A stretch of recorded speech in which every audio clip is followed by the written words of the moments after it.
on deck at Duke. All right, Brent, thank you very much. 2-0 ACC just underway here. A minute and change in. No score. Indiana in Duke at Cameron Indoor Stadium with Dick Vitale and Doris Burke. I'm Dan Schulman. The ACC Big Ten Challenge presented by Papa John's in a game here in Durham, Duke, that has the Duke faithful really fired up for this one. Well, you know, Dan, congratulations to Maryland. They ended a 51-game home winning streak against non-conference teams with the Fighting Illini, and Duke has 44 in a row against non-conference. Lance Thomas, one of 3 freshmen in the starting lineup tonight for the Blue Devils, gets Duke on the board with the first bucket of the game. You and I were really impressed with him against the Air Force. He played exceptionally well against a good Air Force team. To update you on the starting lineups, Greg Paulus is not in the starting lineup tonight for Duke. He will play, and he'll play extensively, but turnovers, just getting back into the rhythm of things after the foot injury has been an issue for Paulus. And for Indiana, Lance Stemler, a junior college transfer who's been outstanding for them, is out with a concussion. Took an inadvertent kick to the head in practice a couple of days ago, and he will not play tonight, and that's a big loss for Indiana. He's a junior college All-American from out of Illinois. He was 5 for 9 from the trifecta. Nelson right, and Big Ben Allen muscles it up and in. Marcus Nelson, outstanding baseline player. Prolific scorer, came out of the Scholastic ranks, over 3,400 points in California to be Uno #1. And healthier this year, he figures to have a vastly increased role. Here he is again on the run out. That's a big dilemma for Indiana. We talked about it before the game. You and I talked to Kelvin Sampson about it. Turning the ball over will be a disaster for them.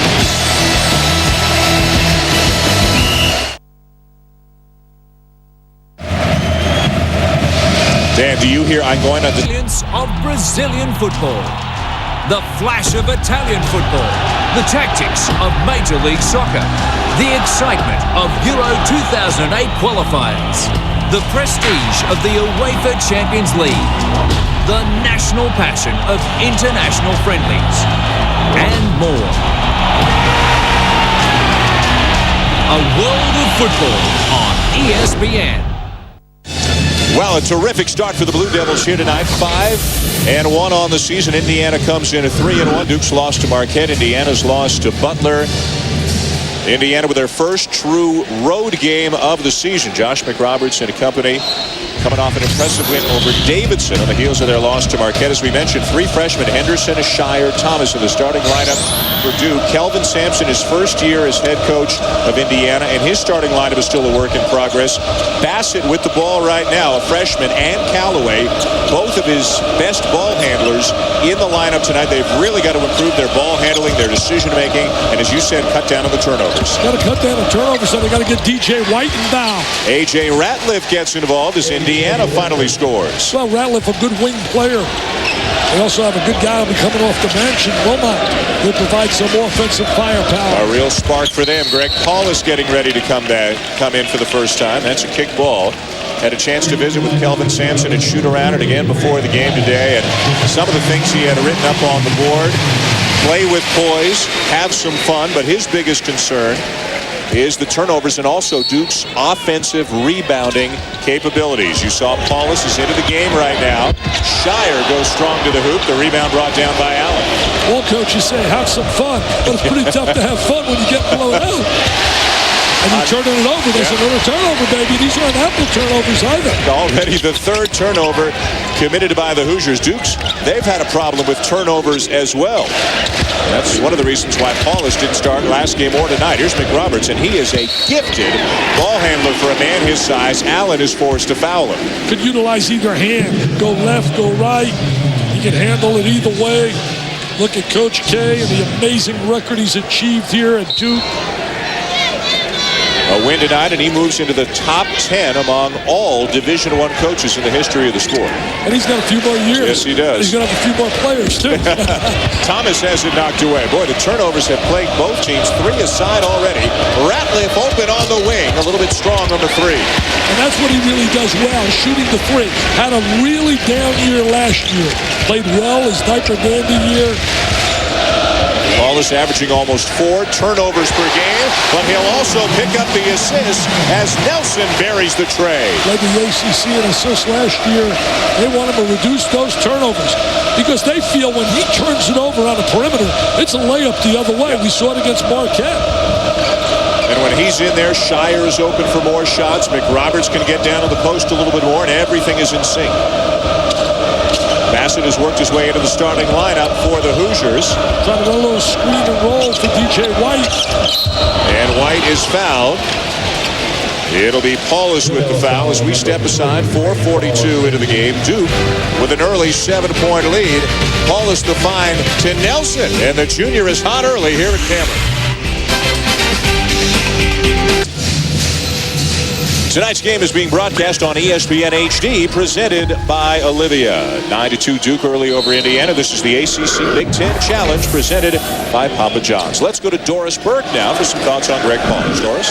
Well, Dan, the 4.5 weeks he spent nursing that foot injury clearly had an impact on Greg's game, but also a ripple effect on the entire team. Josh McRoberts forced to do some handling of the basketball. John Shire as well. Coach Krzyzewski, in an attempt to help him out, broke down tape for an entire day, then spent Friday night several hours with Greg trying to reassure him, get his confidence back. It's ironic, guys, because Kelvin Sampson told us at his shoot-around, that's the one position you cannot win a national championship without. For Duke, their season rests with how good this guy is. Armin Bassett off the inbounds, knocks down the three. I don't think there's any doubt about it, Doris. The point guard slot today in college basketball is a key. If you don't get great point guard play, very difficult to get to the winner's locker room. Ryan Subek, 7'1" freshman, number 55, lost the handle there for Duke. He has just come into the game, as has David McClure. Real spark off the bench for the Blue Devils. Roderick Wilmot, who is their spark off the bench, has checked in for Indiana as the foul is committed by DeMarcus Nelson, his first. Very sloppy right now. Both clubs really having a difficult time getting any rhythm whatsoever. You know, Duke lost a lot of players in '99. They were 37-2, and they lost the likes of McGetty. They lost all those superstars, Avery, Langdon. And they came back strong the following year, just reloaded. Came back with a group of guys like Mr. Boozer, Dunleavy, Williams. Boy, terrific defense by McRoberts. Forced Allen into a turnover. No basket. Foul before the dunk. But McRoberts playing defense 25 feet away from the basket made Allen pick up his dribble. Again, turnovers really creating a nightmare for Indiana.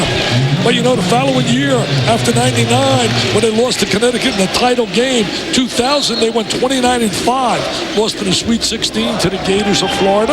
They had Nate James, though, and Battier and Carrawell to give those diaper dandies a chance to be able to get accustomed to college basketball. Callaway out, Ratliff back in for the Hoosiers. McRoberts can shoot it from out there. Not this time. A Hoosier got knocked down, and McClure comes up with a rebound. Paulus misses a three, and McClure taps it out, but into the hands of Bassett. 2-on-0 for the Hoosiers, and Indiana's back within a deuce. Not a good play right there by Paulus, trying for the steal at midcourt. Doesn't get the steal. They come up with the conversion, go down and get an easy layup. How about Armand Bassett, the freshman, who, as we mentioned, has worked his way into the starting lineup, averaging 3.5 points. He's already got 5 tonight. Well, he'll get more playing time. He plays like that. Nelson hangs, a little bit strong, and the rebound ripped down by DJ White, who has not been a presence so far early tonight. He's got to play with more energy. He's got to get really excited and really want the basketball. Number 3 in the middle when you talk DJ White. Right now he's got 7-1 Zubek on him. Should be too quick for Zubek 101. Should be able to take him to the basket. A carry called on White. Another Indiana turnover. He's been foul trouble. It's been really the problem for DJ White. Take a look at it right here. Reducing those minutes, he becomes an assistant coach. I'll tell you one thing, Mr. Shulman, you don't want that guy sitting next to you for half the game. A long layoff for Indiana, Dick. They were beaten by Butler, did not get to New York, did not get to the semifinals of the NIT season tip-off. They haven't played in 9 days. Is that a factor at all? Well, you don't have 9 days to get a little bit more familiar with a new system, get accustomed to one another. That can be a positive rather than a negative. Gerald Henderson has that shot rejected. Indiana's picked it up at the defensive end of the floor. Playing with a lot of passion. They're playing hard, playing with intensity. That's kind of the credo of Kelvin Sampson. He wants them to start playing the way his Oklahoma teams did. Ratliff inside, White, little double clutch. Then he went up into traffic and had it blocked. Zubek with the block. Nice lead pass. McClure up and under. McClure's been giving him some positive minutes off the bench. Had that knee injury last year. I think Zubak is one heck of a post player at Duke. And a timeout called by Indiana. Again, great perimeter defense by Duke, forcing the Hoosiers way away from the basket. Hey, tomorrow on ESPN, the ACC Big Ten Challenge presented by Papa John's continues. Michigan State will take on Boston College, and then the game we'll have for Chapel Hill. Number 1, Ohio State, but what a test they're going to have against the Tar Heels. Two young, talented teams. And the Buckeyes right now, number 1 in the BCS poll, number 1 in the Coaches Poll, number 3 in the AP basketball poll. This is basically unprecedented. If Ohio State could win this week and maybe in the AP poll move up to number 1, never before, while both seasons were going on concurrently, has the same school been ranked number 1 in both AP polls. You've had it where one sport has ended or the other's about to begin, but in season, this could be unprecedented for the Buckeyes. Well, it was one time back in the early 70s, a school at the Golden Dome, the Fighting Irish, were number 1 for 1 week, coached by a guy by the name of Richard Digger Phelps. Don't know him, never met him. And also in football, they finished that year number 1. Yep. Oh, he's working right now in the studio. I'm here with Jay and Stacy. What a trio. Now, speaking of perfection in the ACC Big Ten Challenge, Duke is the only undefeated team. They won in Bloomington last year in a game that you and I did a great. Marco Killingsworth was phenomenal for Indiana. J.J. Redick was just as good for Duke in one of the loudest environments any of us has ever been in. Duke won by 7. Killingsworth had 34 in that game. He was dominating, but they shut down in that game Indiana's perimeter shooters, who were averaging about 13 threes a game. Good position inside by White, but Zubak altered the shot. Zubak's size is a factor. It really is. They're playing White tough on the inside. Look at Zubak trying to battle him on a post. There's that high, the extension at 7-1. Meanwhile, Ben Allen, who's 6'11", he's had 6'6" David McClure on him, but because Allen's more comfortable on the perimeter, Indiana hasn't been able to take advantage. Yeah, he likes to shoot the 3. Bassett short. Allen keeps it alive. Zubak has it for Duke. Paulus all alone. Lost it. Turnovers, baby. That's been the reason that Mike Krzyzewski has not been content. He's still feeling his way to get in the rhythm of the game. Here's Allen. This is what he likes to do. Misses that 3. And it'll be Duke basketball. Saw a stat that really blows my mind. Ready for this?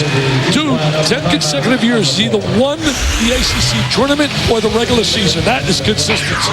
9-7 Duke will have an amazing story. You'll have to see it to believe it, what Duke freshman John Shire did in high school.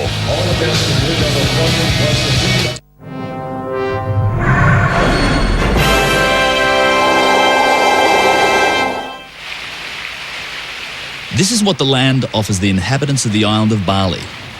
This allows the people to give their reverence to the earth in one of its traditional sports. Garbug evolved from the days of the fierce Balinese warriors, and nowadays it's performed during the region's dry season in an effort to bring the rains that keep the land fertile. Garbug is a game of skill in which combatants must use dance-like steps during the fight. For the fight, each individual has a rattan spear and a shield made mostly of buffalo hide. Fighters are matched up according to size in order to make the fight even. There are 2 referees, 1 for each participant, and only blood from the head will declare the winner, as this will cause those much-desired rains to come this way. Stay tuned for more amazing games here on ESPN.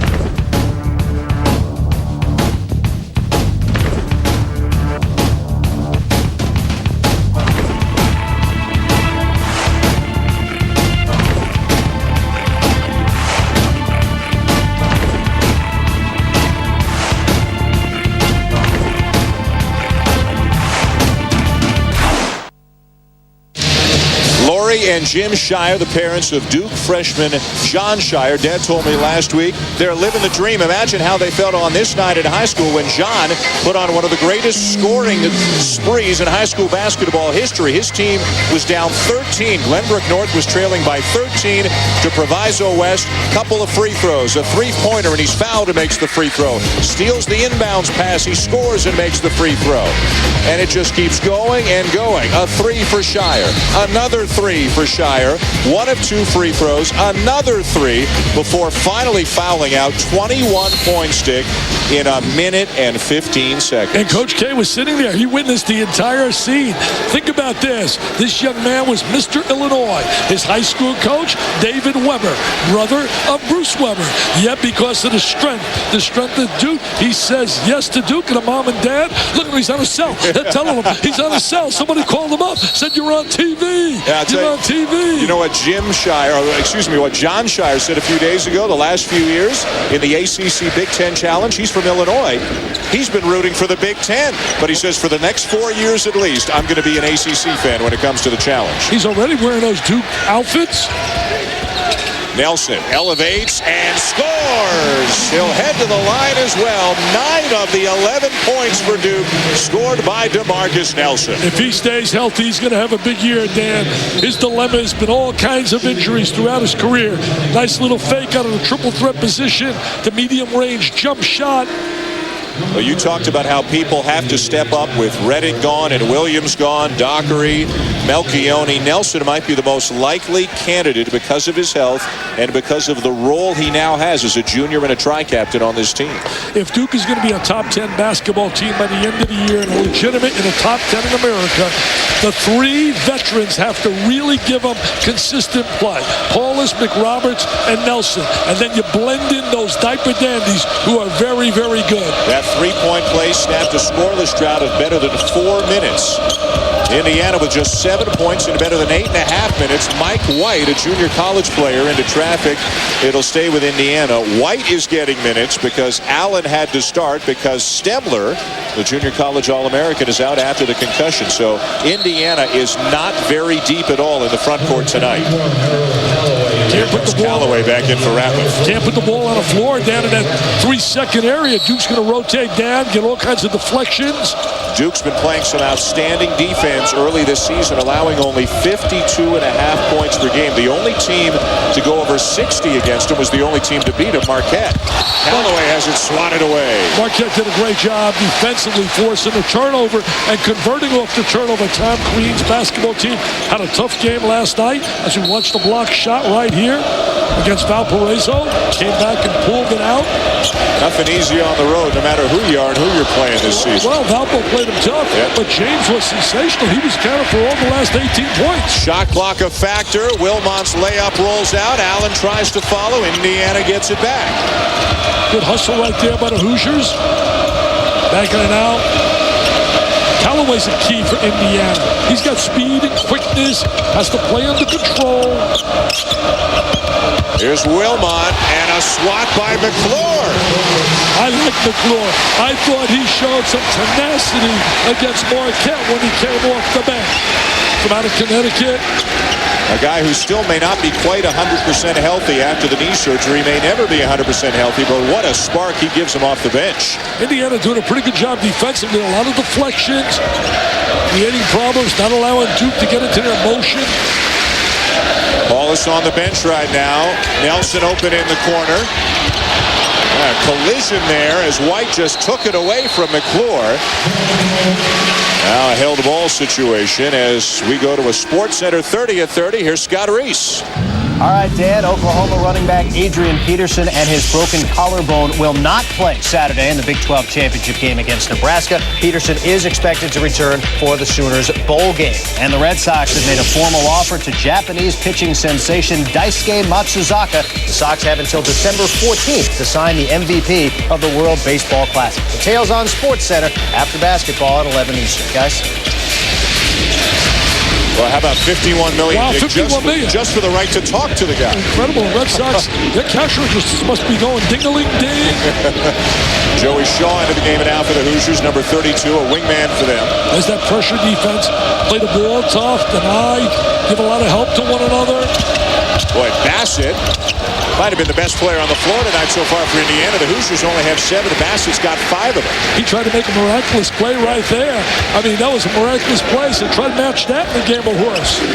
Nelson walks the ball up the floor. 3 players handling with Paulus not in there right now. Shire over Bassett. And Ben Allen brings down the rebound. Marquette was able to really shut down Shire. Didn't give him any looks from the 3. That's one of his great strengths, his long-range shooting ability. Oh, he walked. Joey Shaw commits the travel. The 6th turnover committed by Indiana already. Boy, are they struggling offensively here tonight. And the boy has the Big Ten struggled in the ACC Big Ten Challenge presented by Papa John's here at Cameron Indoor Stadium at Duke. With Dick Vitale and Doris Burke, I'm Dan Schulman. The ACC already leading 2-0. NC State beat Michigan last night. Maryland just won at Illinois in a game that ended a short while ago. But Wisconsin is leading Florida State right now handily. They're up 16 late in the second half, so that's good news for the Big Ten. DeMarcus Nelson is good news for Duke. He's got 13, Dick. Yeah, he's on fire. Remember, he came out on fire against Marquette, and then he totally quieted it down. They made adjustments that allow him to get good looks. He's got to sustain and maintain his offensive ability. Dick, look how far away Duke is pushing Indiana for the basket as they try to run their offense. Well, right now they're playing without a post play. Mike White inside, and he's fouled. He's not really a legit post player. He's an offensive rebounder. Playing without DJ White. Take a look at Nelson moving without the basketball. There he is moving on the ball. Look at McRobertson. I'm going to help you out. I'm going to lay a screen for you. That is being unselfish, and that is part of the team concept. Help one another. Nelson just about all the offense in this game tonight. Can you imagine him in high school, the way he scored? Mike White, the junior college transfer, misses the first free throw. A lot of subs coming in for Indiana. Wilmot has returned. Ratliff back into the game. But, boy, to say Indiana is struggling to get open looks is an understatement here tonight. It's very difficult when you're a new coach, a new guy on the block. You're coming in with some new players, trying to get a rhythm going. But these are the kinds of games that'll really make your club ultimately better. Playing against competition rather than just blowing people away in meaningless games. Foul on Wilmot over the back. He doesn't like the call. DeMarcus Nelson getting a rest. Let's go to Doris for more. Guys, he had to rehabilitate that ankle that kept him out of 12 games last year, and also his psyche, guys. He spent 4 weeks working out with a former Navy SEAL, running the beaches in California. Clearly, he is a much more explosive player when healthy, gentlemen. Not being asked to do a lot more because of the departures of Reddick Williams and others. This is a guy who's going to score a whole lot of points in his career here in Durham, John Shire. Yeah, he's a solid player. He really can hurt you in many ways. Getting acclimated to college. McRoberts did a great job freeing him on that baseline. McRoberts now has created an opportunity for Nelson. Now watch out, freeze it right here. Now he seals him off, and he allows him to turn that corner. He does a great job, the reverse layup. Hey, Doris, what about these Cameron crazies, Doris? Well, clearly, Dick, another 20 called by Kelvin Sampson. They are having an impact tonight, but all was not right in the world of the Cameron crazies for 2 exhibition games in early November. That first line, that front row of people, was not allowed to stand on the floor. It came about as a result of last year's North Carolina game in March. A couple of county officials were in-house, and they thought they noticed possible fire code violations. But leave it to the power of students, guys, an organized protest, working with both the city and the Duke Fire Department. They organized a protest, worked with all 3 administrations, and they are back where they should be, guys, lining the floor and giving the opponents all kinds of heck. Hey, Doris, they got 1,500 on their SATs. These guys are intellectual geniuses, the future leaders of our nation. Hey, what a great story today by Brian Landman, outstanding basketball writer from St. Petersburg. He did a big feature about the crazy fans at Cameron Indoor Stadium. St. Petersburg Times. Mike White draws the foul, and he will head to the line. 7-point stick in 12 minutes for Indiana. Why is Duke such a good defensive team with this particular group of players? Well, first of all, number one, Mike Krzyzewski over the years has stressed it. Number two, he has talent that can play that style of play. He reloads every year. There's no rebuilding. He goes out and gets players to fit his system. You walk around Cameron and you see all kinds of evidence of the great defensive players and teams they've had. A number of National Defensive Player of the Year. Tommy Amaker won it. Steve Wojciechowski won it. Shane Battier won it 3 times. I think they've had Billy King won it. I think they've had 7 National Defensive Player of the Year awards. That's right. Sheldon won it twice, I think. So I think 8 National Defensive Player of the Year awards in the last 20 years. What about Jay Billis? He was tough defensively. You mean he didn't get the National Player of the Year defensively? Oh, McRoberts tried to lay it in on the feed from Thomas and just missed.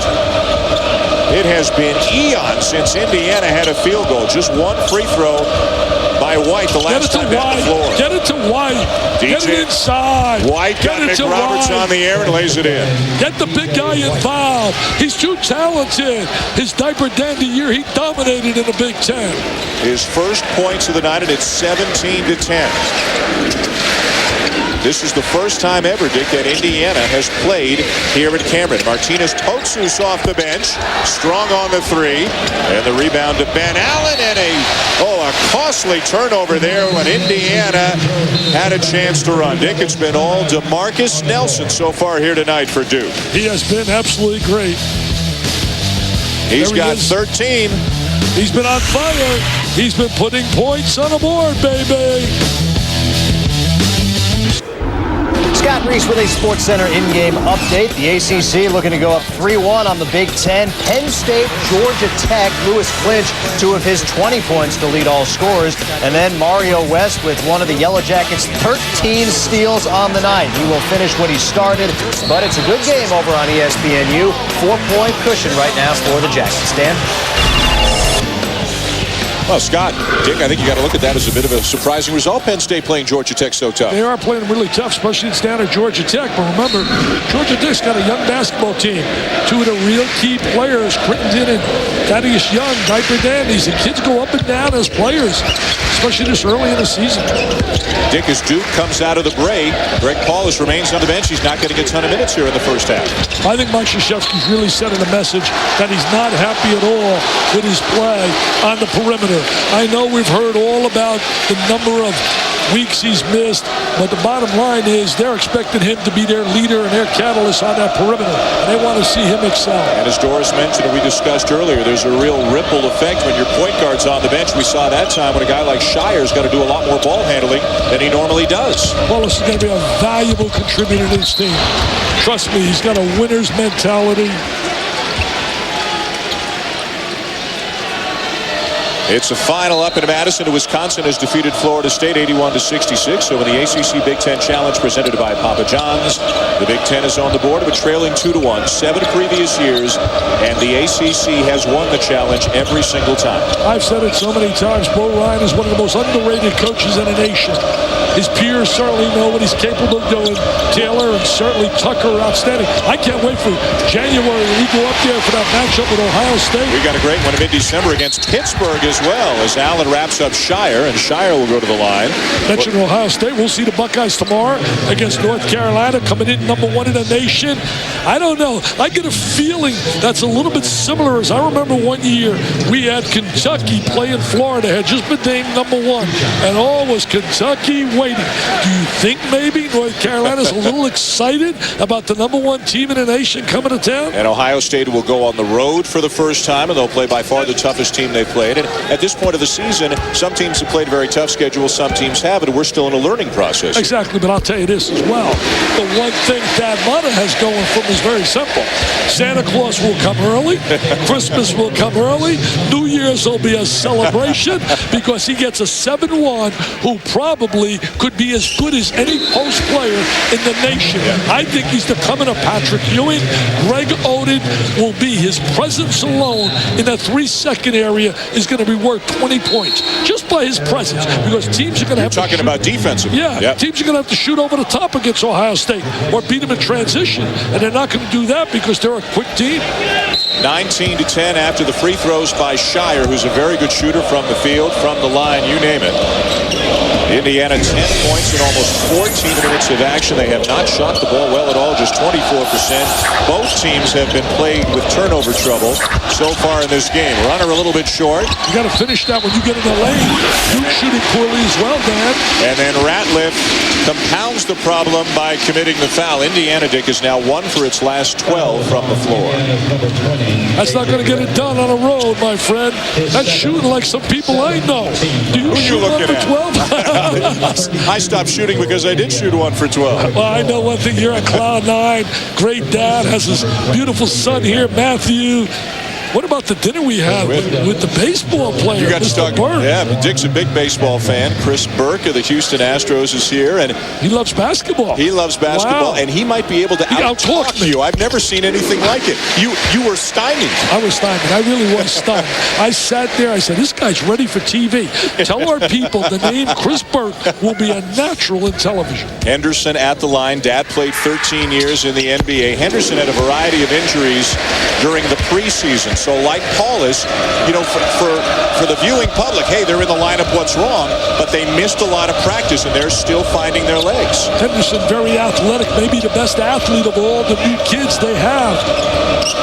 See, there's that pressure all the time on the basketball. Pressure the ball, force that turnover, great defensive stance, beat the guy to the spot. They did it against Indiana last year, really got out of the three-point shooters, allowed Killingsworth his inside. Again, look how far the offense is setting up with the shot clock now down under 10. And doubling up on White, trying to get the ball out of his hands. Now the Brothers have some one-on-one. Turnaround by Shaw will drop. It wasn't a pretty 34 seconds of offense, but it winds up in a basket. Well, White with the good look, but it was really not good offensive rhythm, but they end up with the deuce, and they'll take a deuce any way they can. You know, as badly as they've shot the basketball and as poorly as they played in terms of their rhythm, they're down 9. Yep. Shire again doing a lot of the ball handling. Paulus has been out for extended minutes here in the first half. Did not start and hasn't played very much.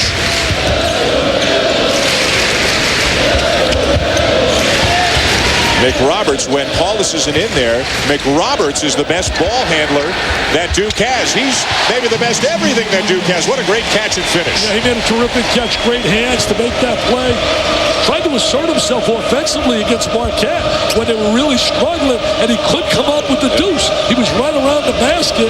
First points of the night tonight for McRoberts. They've been carried offensively by Nelson, who's got 13. Bassett took a bump. No call. Rebound McRoberts. He has a legit argument right there. He was definitely bumped. McRoberts all the way, and he is fouled by Shaw. McRoberts was trying to jam one to bring the house down. He was going to rock this place. One of the venerable field houses in basketball. Take a look at the hands. Release, the catch, the great hands, and the head fake. Look at the head fake. The head fake made that happen. Now watch him handle the rock. I mean, he's 6'10". He is multi-faceted. And you know what, Dick? As we watch him go to the line, and McRoberts is going to shoot these free throws left-handed. He's a lefty, except Mike Krzyzewski says, no, he's not right. A lefty. He's a righty. And we said, Coach, but he shoots with the left hand. Dribbled all the way down the floor with the right hand. Tried to dunk with the right hand. Made the reverse with the right hand. Throws a football with the right hand. Signs his name with the right hand. What's going on? He's ambidextrous. He's ambidextrous. Wow, I can't believe I even was able to pronounce that word. That's more than one syllable. I'm proud of myself tonight. And it's one of the reasons why he's got such a bright future. He can handle with both hands. He's a great passer. He catches the ball very well. You think just he's got to get a little more selfish and he's got to score a little bit more. Yeah, he really does. He's got to put more points on the board. He's too talented, especially on the collegiate level. Bassett took another bump, and Allen missed the follow. Got to go up strong. Allen's got to go up strong with that. Hey, tomorrow night on ESPN2, the ACC Big Ten Challenge, presented by Papa John's, continues. It'll be Virginia against Purdue at 7:30 Eastern, and then Clemson, Minnesota at 9:30 Eastern. Those games also available on ESPN2 HD. You know, Jay talked about Purdue's Landry being a big, tough post player. He's back healthy, and so is T. Bad pass by Allen. Nice steal by Shire. 2-on-1, you got to convert there. Poor job of executing by Duke. 2-on-1 transition. You got to score in that sequence. Good effort by Indiana defensively. The arrow keeps it at this end of the floor. Kelvin Sampson's had 9 consecutive years winning 20 games or more. Did a solid job at Oklahoma. Had that controversy with the phone calls. And some of the fans here tonight have been getting on his case. Not in a profane way, but I could hear a cheer earlier tonight where the fans were making reference to the phone call situation. And Kelvin Sampson knows about that. I mean, he expected it coming in. 24-12 Duke as we go to Doris. Well, guys, clearly it has not been an easy transition for either Kelvin or his players. He has been known for toughness. His players at Oklahoma defined it. Toughness and want to equals winning on the road. Clearly it's been a struggle. He said, we do not yet know who we are. We do not yet know what we'll hang our hat on. Guys, it's something Bill Self said. A lot of coaches, even Mike Krzyzewski, before today's game said, we're not sure what our identity is.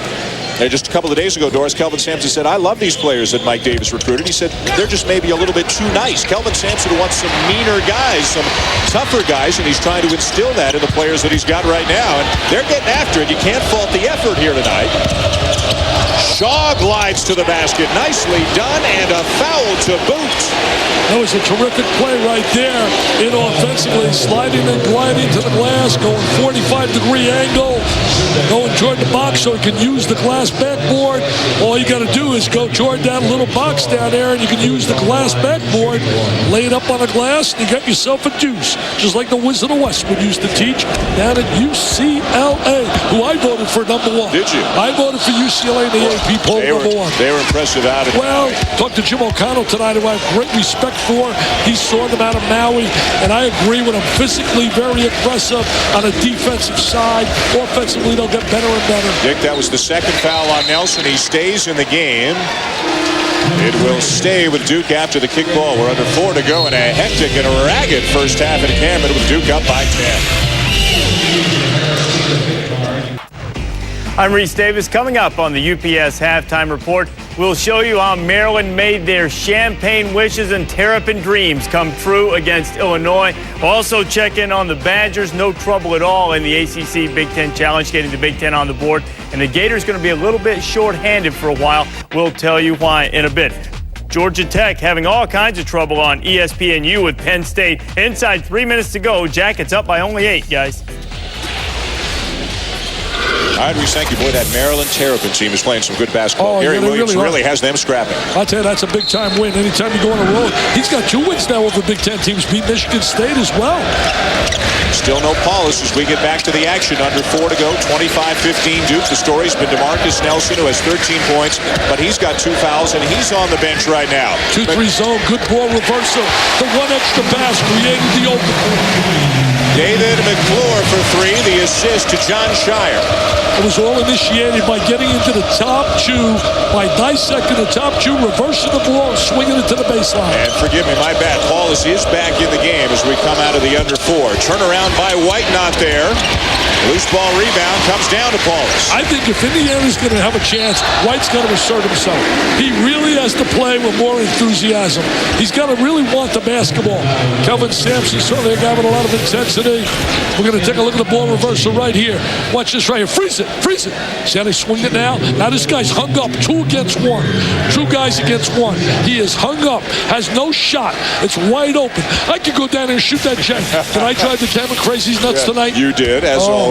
Your range is 15 feet and in. I don't want to break your heart here or anything. I agree. Your money from the line. Report. Your money from the line. That's a good scouting report. I really give you credit. You're honest. You're up front. Paulus, his first point. Have no problem with this kid. This kid is going to be a solid player here. Anybody who doesn't believe it is out of their mind. He is just really right now going through a little struggle, and is probably more than physical, mental. And once he gets familiar with his teammates, it's a whole new team, new players, new people. It's just the way it is in big-time college basketball right now, where it seems that just about every elite team is almost starting over every season. What Florida's got coming back, I mean, that's one in the country right now. White finishes strong, his second field goal of the night. He's got great offensive abilities, quick around the basket. He's got to want the ball. He's got to be aggressive to go get the ball. I will make this statement. Duke cannot have a great year unless Polish becomes their leader at that point guard slot. Eric Sewer knocks it away from Zubek. Sewer, number 11, a former walk-on, has played himself first under Mike Davis and now under Kelvin Sampson as well as some pretty steady minutes off the bench. Hey, Dan, he can shoot the ball. He gives him some shooting out front. You know, you think about Indiana, I look at McRoberts, I think of Odin, I think of Dominique James, I think of Sean May, all the kids that might have went to Indiana. There's a look at Eric Gordon, who'll be there next year. Was a controversial scene, committed to Illinois verbally, and then changed. When the coaching change happened, he showed interest in Indiana, and the rest is history. I only feel that Kelvin Sampson should have picked up the phone and called Illinois' Bruce Weber and told him about the scene. That last basket for Callaway, his first points of the night, 30-19 for Duke. I think even Kelvin feels that way if he could do it all over again. Yeah, no, he would have picked up the phone and called Weber and told him, hey, look, the kid is coming after us. His family's coming after us. He wants to show interest in Indiana. Pretty tough to say no to him. McRoberts, the dish in the corner. Shire on the drive. McRoberts hits his man in the air, steps back. And misses the three. Coming down with the rebound is Shaw. And we've got a call, I think, going against the Hoosiers. It'll be Callaway who's called for the foul as we go back to Doris. Well, guys, just continuing on that theme of the Eric Gordon recruiting, if you want to know how much of an impact one player can have on a recruiting class, think about this. Analysts initially had Illinois as a top 5 class. When that reversed, they went back to a 20 to 25 range. Opposite effect clearly on Indiana. They went from a 20-ranked class back to top 5. So just one guy can have that kind of impact. Well, that's why college basketball is such a great sport. You don't need the number of bodies that you need in football. You get 1 or 2 players, you can change a whole scene, like the Naval Academy when they got a guy by the name of David Robinson. Indiana kid, Josh McRoberts out of Carmel, Indiana, 6'10", a sophomore. The last foul not on Callaway, on Shaw, which is why Callaway looks so perplexed about it. It was on Shaw. His second. Shire 1 of 2 from the line. Indiana's got some other kids coming in pretty good too, by the name of McGee from out of Crane High School in Chicago. They got a kid by the name of Jordan Crawford, Joe Crawford's brother, from out of Detroit. They have a youngster by the name of Jamarcus Ellis coming in from out of junior college. They got a nice class getting his kind of people, and Gordon will be sensational. Get some touches. White, go post up strong. Spin, pin, single reverse. I got to take him to some big man places. Hey, UB Brown to work with him down there in the post. Yeah, McRoberts not having to work all that hard right now because White's not moving all that much, and the pass by Sewers off the baseline and over to Duke. That's a great point, Coach Schumann. I really appreciate your expertise. Not moving. He's stationary, and it's a very easy guy to defend. Now, Kelvin Sampson again, just still trying to get to know his players, what their strengths are, what their weaknesses are, how much he can push each of his players. Of course, Bob Knight is the standard by which all other Indiana coaches will be measured for a long time. Look at that winning percentage, 734, 3 national titles. Kelvin Sampson has had a great coaching history at Montana Tech, Washington State, Oklahoma, took a team to the Final Four at Oklahoma, and he says, hey, this is one of the plum jobs in America. This is one of the jobs that all college basketball coaches wonder what it would be like to coach there. Oh, I don't think there's any doubt about it when you talk about one of the creme de la creme programs. Bob Knight, I've said it once, I said it twice. As you look at the intensity of Kelvin Sampson, that arena should be called the Robert Montgomery Knight Assembly Hall. And Bob Knight, 6 wins away from passing Dean Smith, and Mike Krzyzewski climbing the ladder. Again, 3rd among active coaches. He'll move into a tie for 10th among all coaches if he wins tonight. Common denominator, all those guys listed there, all solid gold Hall of Famers. We'll see a couple of those guys, Lute Olson and Jim Boeheim, and Jimmy V, Dick, 1 week from tonight in New York City. That's always special. Nice look. Nice look. Unselfish play. McClure from Shire. Yes, sir. Diagonal. Shire's got good vision. He just has a feel for the game. You could see why the coaches have such rave reviews about him. Dick, Indiana's shooting 30%, and they've turned it over 10 times. Double team on White. Picked up the dribble. See, now he's got to go flashback inside. I want it. Now you have him. They missed him. White tries to find him. Offensive foul on White, charging down the lane. Out of control. If you're up in the air against Duke, you're susceptible to the charge. And it's Mike White, the foul. No relation between Mike White and DJ White. Mike White, before he got rid of the ball. Take a look right there. He steps right in. That's Shire. He's happy with that one. Yep. He knows the coach will appreciate that. He'll get a hug and a tap on the back when he gets to the locker room. Parents have to love it, too. They are here, as we saw. They're down here for this game, and they're going to stay for the Georgetown game on Saturday that we'll have Saturday night on ESPN2. How about that rejection by Mike White? Great block right there by White. Little rejection. Human eraser on the inside. He says, hey, thou shalt not enter thy lane. There he is taking it up. There's the block shot. That is what Mr. Odin's going to bring to Buckeye basketball. They may be the first team in the history of intercollegiate athletics to win the college basketball national title and the football national title. Shire from the corner. Loose ball. Indiana's got it, and they can hold for the final shot. Oh, they're going to keep it. Was that ball deflected out of bounds? Shire's walking down to the other end of the floor saying it's Duke basketball. The Indiana players are saying it's our basketball. And Gary Maxwell is the official who says, no, nobody touched that ball. It's going to Duke. It's going to Duke. Hey, what did Kelvin Sampson tell us before the game? He looked at Duke's schedule and he said, whoa, this is nice when you can handpick and play all these home games. No road games. Especially with a young team. But he was saying, I don't blame Mike. Right. If you could do that, he said, we're going on the road this year with Connecticut, Kentucky, and North Carolina. He said, hey, I got to basically change. Or was it Duke? It was just Duke, Connecticut, and we'll get it. Three tough road Help games me out, for buddy. Connecticut, Kentucky, and Duke. Three tough road games. And we got to make a change there. We got to change that, baby. Paulus was called for that last foul, so Indiana gets a break. They've got 6 seconds to try to make something happen. Third foul on Paulus, who hasn't played all that many minutes. Now it's down to 3.6. I got brain dead there. You're supposed to help me out when I get brain dead. Sorry, it's not in my contract. I get you get juice sometimes. You know that? You get juice. I do. That's what Coach K was saying, huh? Looking at the time, trying to look at the clock. Gives us some time to have a little air time. John Cow, Curtis Shaw, and Gary Maxwell. You're looking forward to tomorrow, 8 miles away, Chapel Hill. You come to this place, it's special, and then you walk into Chapel Hill, and it's a museum. A museum Michelangelo created, Dean Smith, and Roy Williams is taking it up another notch. It's unbelievable, the success. You look at the jerseys. Yeah, they're going to put some time back on. It looked like almost 5 seconds remain when that ball bounced out of bounds, so Indiana's going to get a little more time. 4.9 is what they have decided. Says 4.9 is the number. Goes over and tells the coaches. Yeah, we'll see some great young kids tomorrow. Boy, I think when you look at this diaper dandy class that we have this year in college basketball with the Durants, the Buttingers, the Odins, and right down the Brandon Wrights, I think from a depth factor, it's going to be the deepest class we have ever had. And you see this in 10 years, you're going to be amazed at their success. 79 to me was the best though. Up on top, especially with Isaiah Thomas and Dominique Wilkins and Ralph Sampson. Callaway, the floater, got it! Oh, he got one. He got one.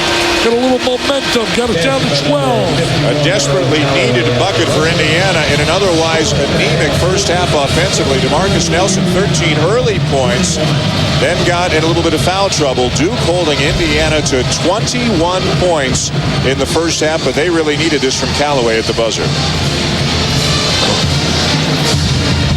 We'll see if that gives Indiana some momentum. Time now for the UPS halftime report with Reese Davis.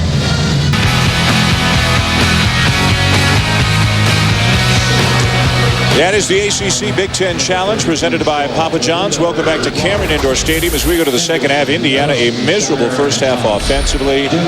They trail the game 33-21, and the ACC leads the Big Ten 3-1. Georgia Tech has defeated Penn State. The ACC has won all 7 of the previous challenges, and one of the reasons, Dick, Duke has won all 7 of their games in the history of this challenge. Well, the way they're forcing turnovers, it looks like they may get 8 because they turned the ball over 12 times, Indiana. Allen's 0 for 5. White really did not move effectively on the interior. You just can't turn the ball over at a rate of, looks like it'll be about 20 to 24 turnovers.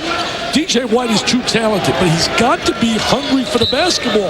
People are going to play him tough physically, try to beat him to the spot, try to deny him the ball, chase him away from the low box. 2 changes in the starting lineup for Indiana here in the second half is Joey Shaw and Eric Sewer with the ball right now. Both start the second half for the Hoosiers. I think that's a good move. Sewer gives them a little spark, a little energy. They need some energy. There's a little spark from DJ White. DJ White there on the interior. He can be as good as he wants to be. It's up to him where he wants to take his game. Greg Paulus, who did not start the first half, played 10 minutes, picked up 3 fouls, does not start the second half. The guy with the ball in his hands, DeMarcus Nelson, the high scorer in the game with 13 points. Well, he got on fire early just like he did against Marquette. And he settled down against Marquette. Roberts has got to pick up his score. He only had 1 deuce in the first half. Very talented, as you can see, can handle the rock, go either way with it. Pretty good defense by DJ White, forces McRoberts into an awkward shot. He tried to create a foul situation, but DJ didn't buy it. So here's Sewer, the former walk-on, a good long-range shooter. We tried to give him a little spark. Picked up his dribble. Picked up the dribble against Shire, who's got about 8-9 inches on him. Bassett, who had a pretty good first half, finds Allen. Big guy switches hands, gets the roll, and here come the Hoosiers. Nice little move by Allen. You think maybe Kelvin Sampson got into him a little bit at halftime, but we're better than the way we're playing? Now the Cameron Crazies trying to rally the troops a little bit as they up the decibel level here early in the second half. The game has not been well played. Last year was a tremendous game. Thomas with a nice move, and he'll draw the foul. A late signee who's been very impressive in the early going this year for Duke. Statistically, especially for Indiana, Stick alluded to an ugly first half. The shooting number's not good. The turnover's not good. Yet, after the late basket by Callaway in the first 2 buckets, they're in this ballgame right now. You mentioned, Dan, really an important point. You mentioned Lance Thomas being a late signee, came in late, was going to think about going to Rutgers or Florida, but also when Josh McRoberts decided not to go to the NBA, that was a big plus for the Dukies. That foul, Dick, on Ben Allen, his 4th. He'll have to come out. Mike White will come in. Again, both of these guys getting more minutes because the junior college All-American Lance Stemler, who's been so good for Indiana, is not playing tonight after suffering a concussion a couple of days ago in practice, an inadvertent kick to the head, and the doctors felt it was unwise for him to play. White will follow and finish. White did a great job as the trail man. He could add a layup, though, if you're the communicator, if you're the back guy in a transition. I mean, they're pumped up now. You can feel it. They're pumped up. A 6-1 run for Indiana to open the second half, an 8-1 run going back to the first half. It'll be Duke ball. In coaching, sometimes you're better off by having players on the floor that are not your most talented players, but people that understand roles. Take a look right here. Now, all he's got to do is flip it over his shoulder, and they're going to lay it. Well, White gets it the tough way with the follow. Great hustle. Shire, baseline feed. Nelson the reverse, and he'll go to the line. Nice little pass by Shire. Good vision. 2 best big guys we saw pass the basketball, McRoberts and Welsh at the Air Force Academy. Let's go to Doris Burke. Well, guys, the first couple of minutes playing exactly as Kelvin Sampson would like. He said, we need to play smart and with composure. This is really our first legitimate time on the road. We were spooked. We need better guard play. He said, in fairness to us, it is very hard to simulate this environment back when you're practicing.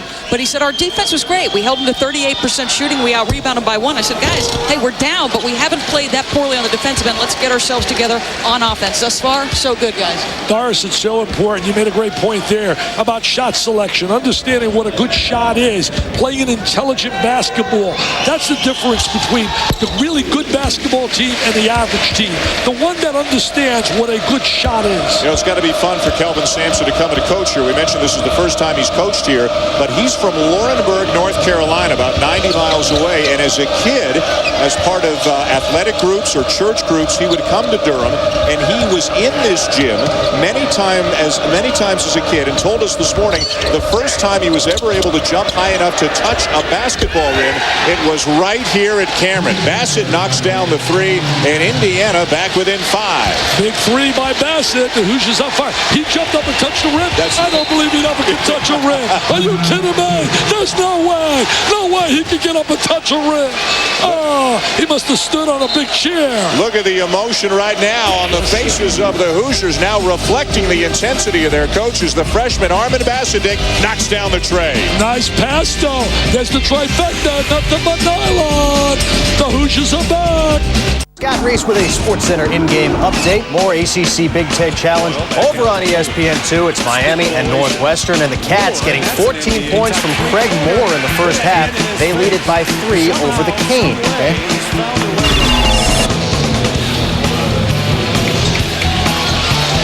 Now some of the other scores in the ACC Big Ten Challenge presented by Papa John's. A 3-1 lead right now for the ACC. Illinois has a 51-game home non-conference winning streak snap. That was the longest in the nation. Duke has won 44 in a row right now. Oklahoma non-conference. That's right, Oklahoma. Kelvin's old team has the longest. They have 48. Yeah, they have the longest right now. I was surprised by the win by Sidney Lowe and North Carolina State over Michigan. I thought Michigan's veteran players, Deion Harris, Sims, and company, would be too much. Especially they even played most of the game without Atzer. Hey, by the way, great win for Maryland. Played without a Beckway tonight. Travis Chavez was sensational, the type of dandy. Zubek back into the game for Duke, so he and McRoberts both in the front court. McClure on the wing. A pretty big lineup right now for the Blue Devils. Paulus is back into the game at the point. Oh, there's holding all over the place right now. Both ways between McClure and Shaw. Hey, tomorrow night on ESPN, how much fun is this going to be? At 7 Eastern, it'll be Michigan State taking on Boston College. ESPN's continuing coverage of the ACC Big Ten Challenge presented by Papa John's. And then Dick and I will be about 8 miles away from where we are right now as #1 Ohio State takes on the North Carolina Tar Heels. Tyler Hansbrough, one of my favorite players. I really believe you talk about a kid that plays with heart and pride and passion. Coaches have to love him. Zubek with White on his back now sets the high screen for Paulus. Throw the lob to him. Had Zubik wide open. Nelson misses the 3. White tips it to Seward. The Hoosiers are right back in this game. Mike White inside. Zubek got a piece. Mike White again will go to the line, and he does love doing the dirty work around the rim. I'll tell you one thing. Mike White is giving him some play on the inside. He's aggressive. He's physical. Take a look at Mike White right here, number 30, trying to work on the inside. Not a polished offensive player, but he stays with it. Out of tenacity and earns a trip to the foul line.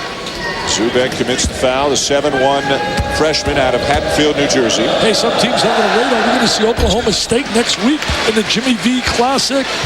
Awareness to cancer. They're 7-0. Beat Auburn and Missouri State. Clemson, by the way, is 7-0. Getting a great game out of Casey Rivers off the bench, averaging about 13 a game. And I'll tell you another surprise in the ACC. I didn't think they'd be as good as they look right now early. Is Wake Forest. Visser really playing well, the big fella. Had a tough year last year, but they're on the way back. Here's Schmidt, good-looking freshman point guard.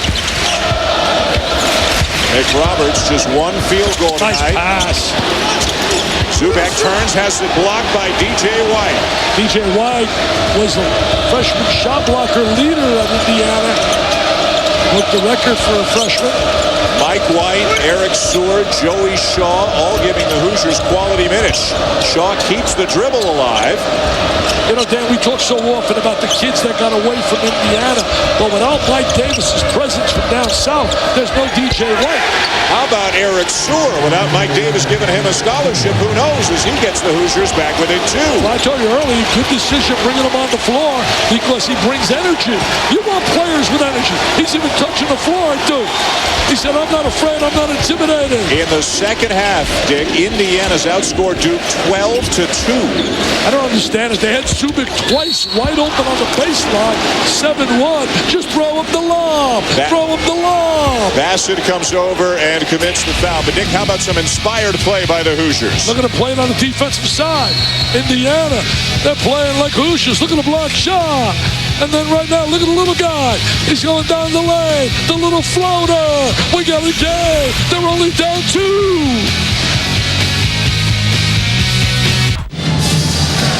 Back at Cameron, Dan Schulman, Dick Vitale, Doris Burke with you. The Indiana Hoosiers are making a comeback on Duke here. They're down only 2, 5 minutes into the second half. Dick, we look at this Duke team that has yet to make a field goal in the second half. Indiana's playing very well.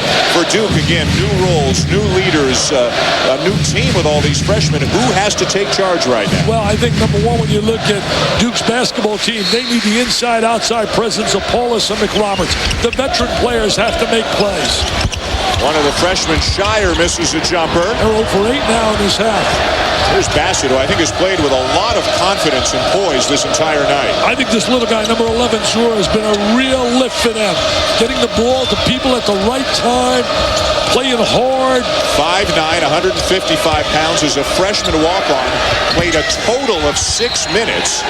It'll be Duke basketball, but again, Zura has worked his way into the regular rotation in the last couple of years.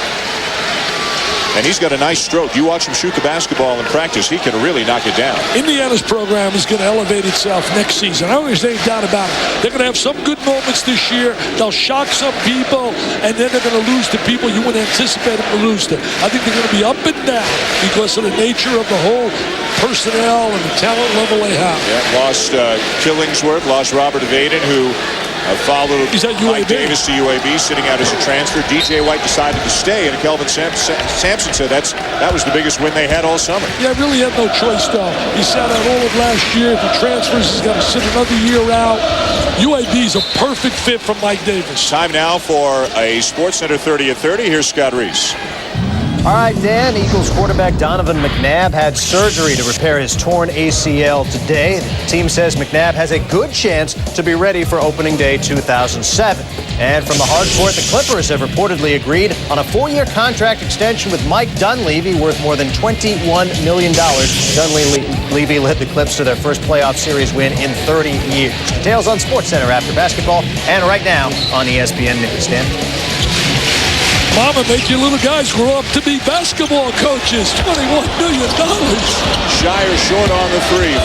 14:20 to go in this game here at Cameron Indoor Stadium. A packed house. The students in their usual midseason form. Indiana has never led in this game, Dick, and they were down by as many as 15 in the first half.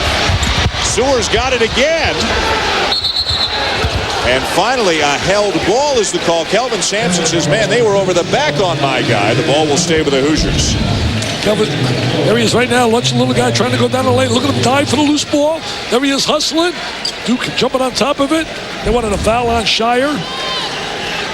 Well, nobody's going to outwork Eric Sewer. This is the guy who treasures the minutes he gets and makes the most of them. Kelvin Sampson's dad is in the North Carolina High School Hall of Fame as a high school coach. Area. Wait till Coach Sampson hears that you dispute the notion that he was able to touch the rim at one point in his life. McRoberts with the right hand. That's a great move on the inside. He's got to want the rock. He's got to take his ability and score. There is no way in the world that Josh McRoberts, Dan, should average 10, 11 points a game. He should be 16 to 18 minimum. 5 tonight for McRoberts. He's done a lot of other things to help his team. Shaw into the lane, brings him back within 2. Shaw and Schwer and White have given him a lift off the bench. Shaw now has 7. And that's what you want off your bench. Indiana and Duke. You think of those programs, you think of national titles. You think of so much tradition. ACC, Big Ten. Paulus using the screen, knocks it down. That'll get the coach a little happy with him. If he can make that long range jump. Now he's going to get the crowd fired up. He's going to be a cheerleader. He's going to touch the floor. Write the score down when he made that shot in the minutes. 40-35, 12-49. Sewer and 1. What a play by Eric Sewer. Eric Sewer answers them. He said, hey, Mr. Ballas, you made the 3. I'm going to make the old-fashioned 3. I'm going to take it right by your score, and then I'm going to go to the free throw line. Kelvin Sampson has to really appreciate the effort of his team in the second half. Number 4 on Paulus, as you see. So Paulus made the big shot, and Sewer with the just as big answer for the Hoosiers. Well, poor job defensively. Look at Kelvin. Look at the enthusiasm, the energy. It becomes contagious with all those players. Make no doubt about it. He is going to win in Indiana. Yeah. He will win at Indiana. He won consistently at Oklahoma. Dick, here in the second half, no Callaway, who's now checking into the game for the first time here in the second half. No Wilmot, no Ratliff. Guys like Sewer and Shaw, as you said, they've brought them back into the game. Well, I told you earlier, it's not always your best talent that is your best team. Nelson stepped out of bounds. Good defense by Shaw. Uncle Mo is on their side. They are playing with a lot of momentum, and Duke, it doesn't get any easier Saturday night. They got the Hoyas coming here, Georgetown. Hey, John Thompson had to sit, pops, and watch his two kids go head-to-head. He told Ronnie on his radio show, what are you, stupid? What are you, stupid, playing the Hoyas? JT3 beat Ronnie. Georgetown over Ball State. We'll have Georgetown Duke for you Saturday night, 7 Eastern on ESPN2. I miss those legends like John on the sideline. Callaway, his problem sometimes going a little bit too quickly, too many turnovers. He plays like an Indianapolis Raceway. He wants a little speed, quickness. The spin, the pull-up, and we are tied here at Cameron. I think that he got a wake-up call going to that sideline for Zur. He says, I don't like sitting on that sideline. Mike Krzyzewski's kids are in for a fight here tonight. A 12-point Duke lead at halftime has disappeaed here. Indiana has battled back to tie it. They've done a great job, Indiana, on the perimeter, not allowing Shire to get any looks from the perimeter. And Nelson is fouled on the floor. What intensity here tonight. What emotion. Dickie V here at Cameron tonight. Oh, I love people that have emotion. I love people that have passion. Look at Paula's. Look at the passion. Look at the passion of Sampson. Oh, I love passion.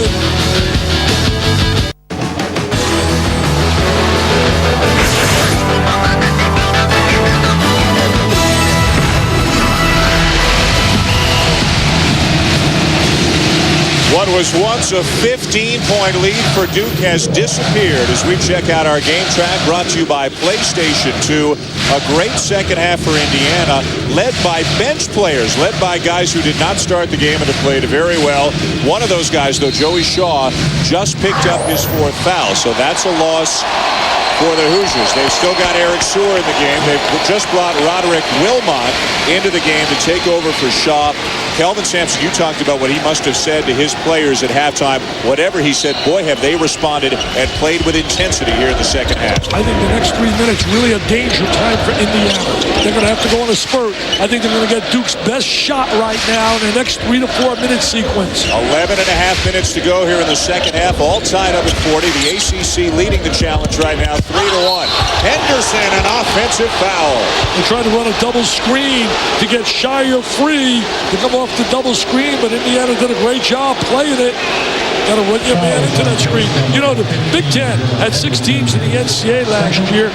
The ACC only had 4.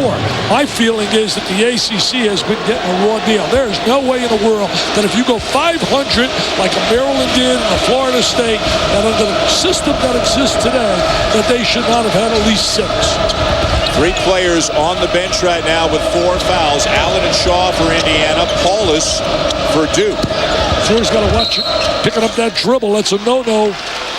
And a foul away from the ball is going against the Blue Devils. Let's go to Doris to talking about how to win on the road. Doris? Kelvin Sampson distributed T-shirts yesterday. Toughness and want to equals winning on the road. Well, Eric Sewer, guys, you want to see a little toughness, a little want to right there, right in the face of Greg Paulus, guys. Getting it done. Hey, you talk about winning on the road and toughness. What about Nevada? And Nick Vasickason coming in 23-5 on the road over the last few years. And he's done a great job. It's like he's leading the nation in rebounding right now. The Seekers. Watch Nevada. They could be a dangerous team. Beat Kansas on the road last year. Nelson fouled on the drive. The ACC Big Ten Challenge presented by Papa John's continues tomorrow night on ESPN2 and ESPN2 HD. Virginia, Purdue at 7:30 Eastern tomorrow. Clemson, who you talked about earlier at Minnesota, that game is at 9:30. Bassett commits the foul. That is his 3rd. He has been rock solid tonight for Indiana. I love games like this, Dan. You know why? Because early in the season, you have so many cupcakes. I'm going to give out my cupcake award right now. I'm going to give it out. You know, at school, they're going to buy me some cupcakes. My guy down at Southern Miss, Larry Eustachian. Ready for this? Here's some of their games. Ready. Belhaven, Tennessee Martin, Alabama State, Spring Hill, Sam Houston State, Savannah State twice, Southern Reinhardt College, Southern Reinhardt College, McNeese State. Hey, let me tell you this. I could get Digger, I could get Jay, I could get Stacy, I could get Doris, and I could get Reese. I could have you as my assistant, and I could coach, and we could go undefeated against that. You're not nice. But Larry's a great guy. He does play Alabama. I have to give him that. He plays Bradley at Auburn, and he's trying to build a program. I'm only teasing you, Larry, but send me some cupcakes. Nelson a game-high 16. Duke back up by 2. Once led by 15. Indiana's never led tonight. This kid has been such a plus, since he was inserted in the lineup to start the half. Again, proving the value of point guard play. Without good point guard play, turning the ball over, you can't win. Indiana's only turned it over once in the second half after turning it over 12 times in the first half. But here comes Duke, and Sampson frustrated in that turn of events in the last possession. Josh McRoberts got to go inside and want the ball. Nelson from outside. Wide open. He's on the first half. Good timeout by Kelvin Sampson. The camera plays. He's going bananas. Hey, now you understand why I'm 67 and not 12. I'll be here tonight, tomorrow down at Chapel Hill, stealing money, Danny S. Stealing money. John Matre, our stat guy, is laughing. He's having a ball. Kathy's having a ball. Our stage manager, our producer loves it, Danny Steer. The Crazies are having a ball because DeMarcus Nelson now has 19, and Duke, with the Illinois loss tonight, now has the second longest streak. Home wins against non-conference opponents. They're looking for number 45 tonight. Longest win streak in the nation in terms of the home court, not just non-conference, but total, is up at the Zags. Gonzaga, where Mark Few. I told you the other day, if I were ever a school of the big-time, highly visible programs, and I had a vacancy, I would take a journey out there and talk to Mr. Few, and I'd bring a nice little blank check and say, Mr. Few, what would you want? Now, the Gonzaga folks are going to be upset at you now. You're trying to take their coach away. I love Gonzaga. Hey, how about this game that we're going to have just before the holidays on the 21st from New York? Yes, sir. Gonzaga and Duke on ESPN2. That'll be fun. At the Madison Square Garden, the Mecca. The Mecca. Well, once again, Dick, Indiana will be tested. Indiana asked to respond. 10 minutes and 14 seconds left here in the second half.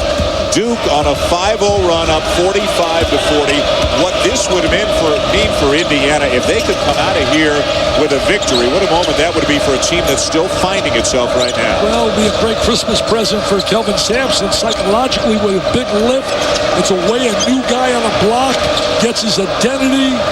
Not that he really needs it, because to me, you look at his total track record over the years, he's proven himself as a coach. Shaw back into the game with 4 fouls for Indiana, driving right at the defense, and he is fouled. Boy, a gutsy play with 10 minutes to go for a guy playing with 4 fouls. Well, taking the ball strong to the basket, putting it to the deck. Look at the eyes. Drivers and slashers create problems. Here he is, driving, slashing, defense trying to rotate over, a little bit too slow, coming over for the charge. I thought the other day when we had Florida, I really felt that Florida did not rotate over defensively against Kansas. They didn't play defense as a team in terms of synchronized with one another. People don't realize defense is not just individual play. It's 5 people really rotating, helping one another. And for folks on the East Coast who may not have been able to stay up late enough, what a game we had in Las Vegas as Kansas beat number 1 Florida. And what about Darrell Arthur? You talk about diaper depth. He had 19 points in 16 minutes. Shaw misses both free throws. Duke with the ball in a 5-point lead. 9:25 to go. McRoberts, no. And DJ White rips down the rebound. Where do we see the similarity? The Marquette game. Finishing around the basket. He has to finish, Dan. A guy who's equally comfortable facing up or away from the basket as he is in close to the basket, but they're going to need him everywhere here this season. I love his game. I love his handle. I just want to see him a little bit more aggressively offensively. What a night for Armand Bassett, the freshman who has looked like he's been waiting for this moment all of his life. Yeah, he's playing up, likes the environment. 11 for Bassett. He's one of those guys that plays when the lights are on, the camera. Shire spinning on Sewer. And we've got a foul away from the ball. Well, it's going to go on Eric Sewer of Indiana. Watch Bassett. He just gets it right over the top of it. Look at the hand. Look at the hand. He just gets that ball over his hand. I mean, that was a tough shot, but he had enough arc for you young kids. Get that arc, shoot over the top of the front of the rim. I'm going to tell you one thing. I was talking to a shooter out there in Vegas, the logo. You talking about a guy that can shoot it. And tell me his son, who's red shirt at West Virginia, can shoot it. Jerry West, the man of whom you're speaking. Shire at the line. That was the 7th team foul on Indiana. Shire, a guy the coaching staff at Duke feels he's got an incredibly high basketball IQ. Again, talking to his dad last week, he was talking about how John, from the age of 6, was a gym rat. There's Dad Jim on the right, Mom Lori, and they are living a dream. That sounds like the title of a good book, Living a Dream. Living a Dream. Title of one of your books, and that's what Dad says he's been doing with his son. Player of the year in Illinois last year, now playing at Duke. Good work by Mike White after he missed the shot, followed the miss, and it'll be Indiana basketball. Shire's got to work a little bit more, and that's going to come with experience, how to get free for his shot. He really has to learn that. So difficult for young kids coming in after being option number 1, trying to blend in, and now you're not option number 1 any longer. And also, as Coach K told us before the game, the more Paulus plays and the better Paulus plays, the easier it'll be for Shire to get free for shots. And I think a lot of these kids sometimes have to have a little bit of failure to understand what the college game's about. That's why I think we're going to see North Carolina really on top of its game and start to really elevate after that loss to Gonzaga. That's the quickest way a coach can get a message to young kids who come in and they feel they're invincible. They're on covers of magazines, getting all kinds of headlines, publicity, and quickly they find out, well, maybe we better work. We're not as good as we think.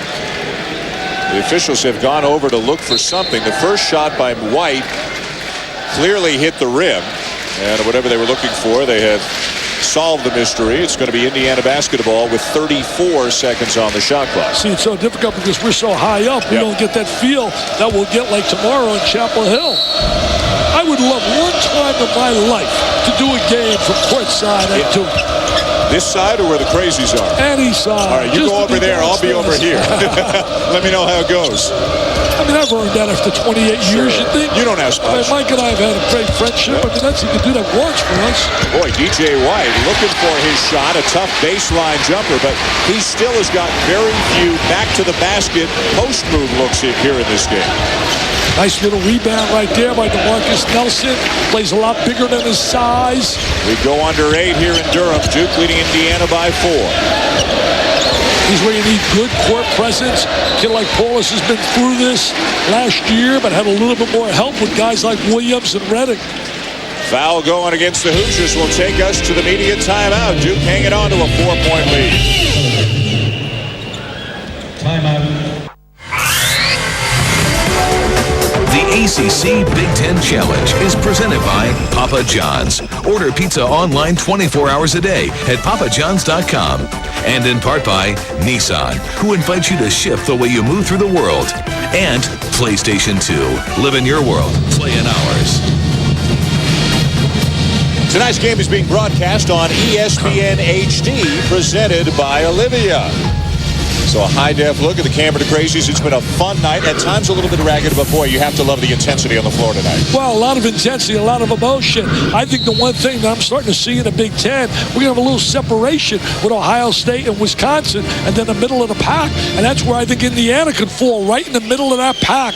They have a chance. DJ White's got to really give them production now as we come down the stretch. They're down 4, less than 8 on the clock. You expect your potential All-American guy to step up. DJ White, a relatively quiet night tonight. He's got 6. He comes into the game averaging 14 points and better than 7 rebounds per game. Josh McRoberts has also struggled offensively. They've almost neutralized one another, the two big guys tonight. That was a good game with that Illinois-Maryland game. Listen to Brent, Steve, and Aaron did a great job. Brent, he's all over the nation. They had the Notre Dame Southern Cal game, and there he is. Basketball. You guys putting out more miles than you can ever think. David McClure knocks down the first. Duke is now 17 of 22 from the line. Indiana's only 4 for 10. That's a major, major difference right there. Shaw comes up with the basketball. Shaw and Allen both in the game playing with 4 fouls. And The foul's going to go against Duke. That's a good call by Johnny Cow. We got 3 strong guys blowing a whistle. Seen Freddie Barracat in the house. He's retiring this year. What a phenomenal job he has done in the ACC. Mick Roberts foul is Freddie Barracat. Yes, sir. Terrific. His wife, Florence, another beautiful lady. I've been friends with Fred for a lot of years. We coached against each other a little bit back in New Jersey. He was at Hasbrook Heights High School. I was at East Rutherford. Would have given anything to see you stomping the sideline. That would have been great. I'm lucky to have TV in my days. I was an all-time wacko. I was a wacko. Two big makes. I find that hard to believe. 2 big makes for Joey Shaw. I made Bob Knight look like a saint. Sewer in the game. Take a look at our stat track tonight as Duke leads by 3. Second half shooting much better for Indiana. Duke 3 makes in 12 and a half minutes and a carry. The call against Nelson. Credit a lot of this to the defensive effort by Indiana, but also the sloppy play by Duke. I think what teams are searching for now, combinations. To find the right combinations. We're certainly going to see that tomorrow night with North Carolina and all the talent and depth they've got as Roy Williams using 11 or 12 guys. As long as they got that big guy in the middle, they're in great shape. Tyler. Carolina, Ohio State tomorrow night, 9 o'clock, right here on ESPN. There is White with maybe his strongest move of the night. Follows the miss, and McRoberts comes out with the ball. Look at the big guy through the triple team. Well, not a lot of 6'10 guys could have come out with the basketball there. Had a wide open Shire, but they never were able to see him. Go to diagonal pass. He was wide open for a 3. He's going to try to run his man off the screen of McRoberts. There it is. And he's going to dump it in. Dump it into him. Let him go one-on-one right now. Take him. You got him one-on-one. They're not doubling up. Allen playing with 4 fouls. And Ben Allen just fouled out of the game. Start of the game has not played a whole lot, but Kelvin Sampson just lost one of his big bodies. He also lost one, as you said earlier, with Stempler not able to play the junior college All-American. Big loss. Lance Stempler, who's made 5 threes each of his last 2 games, out with a concussion. Now Ben Allen fouls out, and now Mike White is really going to have to give Kelvin Sampson some minutes down the stretch. Well, Terry Hutchins constantly praises him, writes for over in Indianapolis, and tells me that Stempler is such a solid player. And you look at his numbers now, he's very productive. They would be able to utilize him. He's also very aggressive as well.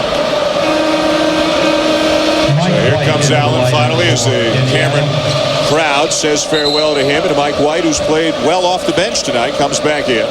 You're Kelvin Sampson. You don't want any moral victory here. You want to close this out and really get a W. It's not about moral victories that we played hard and we played tough. McRoberts tried to give him a little isolation. See, 5 points, to me, he's too good for that. How about McRoberts coming out of the scrum with a rebound and dribbling through 3 players? He can handle the rock. He's got to go inside and score. Look at him handling the rock. Knocks him down, and the lead is back to 5. Coach K telling us he's righty, right? There's no way. He's a lefty. He's a lefty. 7 on the night for McRoberts. Duke by 5 under 6.5 to go. Sewer trying to go by Nelson. I don't understand White drifting out to the perimeter, number 3. Bassett, no. Rebound, Paulus. 2-on-1. Give it up. Give it up. Picked up his dribble, brings it back out. Could have had a layup if they would have executed. As White playing McRoberts. They're taking White away from the basket with McRoberts. Paulus, the ACC leader in assists last year as a freshman, struggling a little out of the gate this season, coming back from the foot injury. Well, you're going to get a lot of assists last year with Sheldon Williams and J.J. Redick. Good call, good defense, travel on Nelson. Duke in Indiana, the ACC Big Ten Challenge from Cameron Indoor Stadium. The ACC Big Ten Challenge presented by Papa John's, along with Dick Vitale, Doris Burke. I'm Dan Sherman. The ACC leading the challenge 3-1. They've won the challenge. The ACC has all 7 years. Indiana trying to pull off a big road win for the Big Ten here tonight. Sports Center follows us here on ESPN. You know, very intense game. A lot of passion the kids are playing with, but nowhere near the level of play, the quality of play that we had last year. Right. And both coaches telling us they're still searching, as Doris talked about earlier, still searching for an identity, still searching for a rotation, still searching for leadership because of how much turnover both teams have had. Well, you know, Duke's got tests coming up with teams like Georgetown. Then they played sort of mid-major to Holy Cross, the George Masons. Mike Krzyzewski was telling us about his scheduling philosophy, and he has the luxury, being at Duke, he has the luxury to say we're playing at home and we don't have to travel. I mean, that's a little bit of a luxury, and, you know, he's earned that. They have earned that. Their program is a standard for programs to shoot for. 1 of 2 for DJ White. Also at stake tonight for Duke. Now the second longest non-conference home winning streak in America after the Illinois loss to Maryland earlier tonight. 44 in a row, a perfect 7-0 with a challenge. Kelvin Sampson's former school, Oklahoma, now has the longest non-conference home court winning streak in the nation at 48. McRoberts thought about it, doesn't want to. You can shoot from there. Paulus on the drive. The kick to Shire. Got to get him some looks. That's created by Paulus. Say what you want. Duke does not succeed without Greg Paulus. Great look, kick out, and Shire does that well. Shoot the trifecta. 10 points tonight for the freshman, John Shire, and the lead is up to 7. Remember, Indiana had battled back to tie it not that long ago. Well, 2 big threes have hurt him. The one by Nelson and now this one by Shire. And they've missed some free throws, too. You're right on top of it. You don't miss a thing. That's why you're a creme de la creme in baseball and basketball. Sewer with a shot clock at 5. Over Nelson. And no chance there. And no chance. Great defensive play by Nelson. Oh, they missed. He had Roberts wide open. Wide open, but he was so set on shooting that 3. Just over 4 minutes to play here at steamy Cameron Indoor Stadium, and a 10-second call. A 10-second call turns it over. Very rare you see that. Very rare do you see that. There goes the count. Take a look at that clock. Credit this to Nelson. Nelson made this happen. You'll get a new count right there. There it is. Under 4 to go. Duke with the ball and a 7-point lead. They're going to spread it out now. Spread the court. They're going to pack. Foul line extended with their big people. McRoberts is the perfect guy with his passing ability. If you extend too much in denial, they're going to get a layup on a backdoor cut. And 4 guys who can handle the basketball pretty well, including Nelson. The kick to Paulus. And we're going to have a foul over the back on Lance Thomas for the Blue Devils. That will send Indiana to the line when we return. The Hoosiers have fought back once. Can they do it again with just over 3.5 to go here at Duke?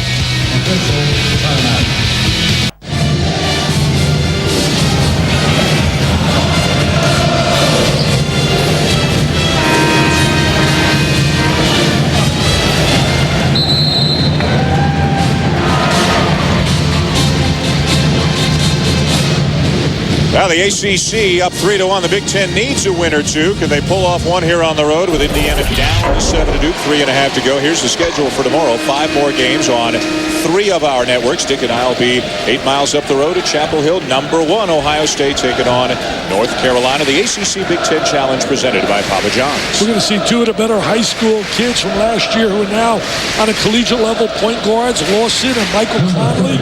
Michael's dad was the triple jump gold medalist In 92. What a winner this kid Conley is. I'm hearing nothing but rave reviews. Had a great talk with Thad Mutter. He treated me like, he kept calling me Thad Mutter. He kept calling Mr. Vital. I said, Thad. He said, it's called respect. I said, no, Thad, you it's different. Dick, another missed free throw, and this one doubly painful because it's on the front end. Mike White's done a lot of good work, but he has not knocked down the free throws, and he's not alone. The Hoosiers as a team have really struggled from the line. They are 7 for 15. Well, that's the difference. The edge goes to Duke on a free throw line. You know, I hear some people talking about McRoberts in the same category on a collegiate level as a guy from French Lick, Indiana, Larry Bird. I mean, I love McRoberts, but please, Larry Bird was such a fierce competitor. I mean, he'd go for your jugular, and he was such a good scorer as well as a great passer. Dick Paulus is out of this game. That's his 5th. McRoberts has got to get a little bit more of that assertive attitude to really become a better scorer as the contact. Eric Seward taking the charge. He's made some things happen, gotten a lot of minutes here in the second half. He's done a great job settling them down, getting the ball to key people. They got to make a run right now. Certainly with Polis out of the game, Indiana's got to try to get some scores to the inside. And Shire will do some ball handling. Nelson will do some ball handling. And McRoberts will do some as well. But none of the three, obviously, a true point guard. McRoberts is a big forward, and the other guys are really wings.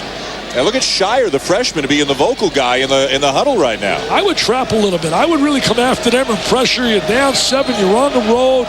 They're playing without a true point guard. I would get a little aggressive on the defensive end and try to go to a little trap. Under 3 to go, Indiana needs to convert. They have had a field goal drought, as you saw recently. White's got to want it. Bassett wants it. He's wanted it all night long. That type of dandy is stepping up. He's giving positive minutes for Kelvin Sampson. Look at Sampson. I mean, he's playing the game more than the players are. Bassett with 14 points in this game. He had not had more than 10 in any of his previous 4 games. There he is right there shooting the 3. Pulled up, nice little move off the dribble. There he is right off the bounce, scoring the ball. Nice range. Hey, Doris, what about Bassett? Well, Dick, when he took over as coach, Kelvin Sampson had to convince this young man to stay. He made it very clear. It was in the Bloomington paper. He said, I want my release from Indiana. I would like to go somewhere else. But I talked to Kelvin today. I said, what was your message?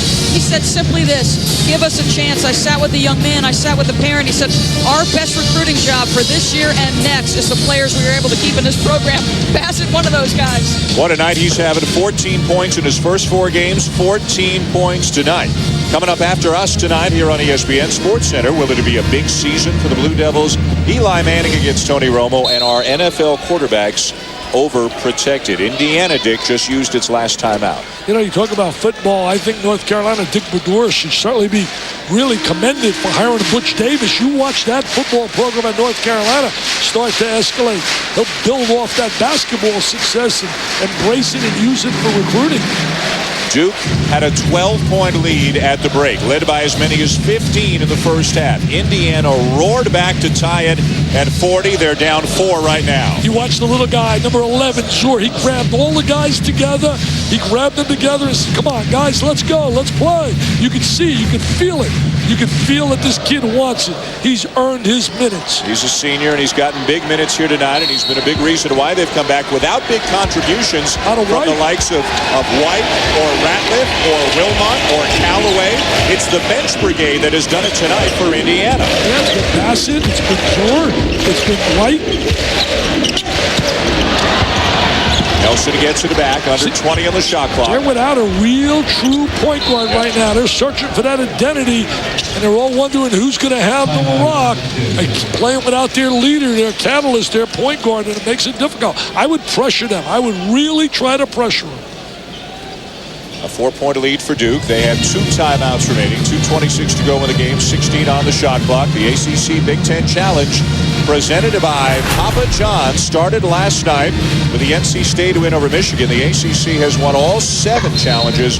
Duke, the only undefeated team, at 7-0. This has been a great event over the years. I know Big Ten fans are saying, well, it hasn't been so great for us because the Big Ten has never won it, but we have seen some terrific basketball, and there is going to be, starting next year on a limited basis, there's going to be a Big East SEC challenge. Let's go to the coach's chalkboard right now with Dickie V. Well, you know, watch Duke right now. They'll try to do is put a situation where they put everybody up high, and with McRoberts here as a passer, if you extend defensively, they're going to go backdoor for layups. So it's a very difficult situation when they extend their defense. They really try to run that 2-3. I don't running a set play from out of the sideline, but if they were in a normal half court, he shot. That's not a good shot right there. Not a good shot at all. Shire with a hand in his face, and here come the Hoosiers. I think Duke struggles a little bit without Polis on the floor. Yep. I really do. No true point guard on the floor right now for Duke. You know, you can tell me, well, they blow this team away and that team away without him. What a play by Armand Bassett as he goes right around to McClure and lays it in. Bassett earning big minutes, but that's against competition that's not at this level. This level here, He's so valuable. Here's Nelson handling the ball. Bassett out of Hargrave Military Academy has really made a name for himself here tonight. They ran a double stack, and now they're going to try to go inside to McRoberts. He's got to finish. They're not finished against Marquette. He had opportunities. Shire in traffic, fortunate to find Henderson. Back to Shire for the wide open three.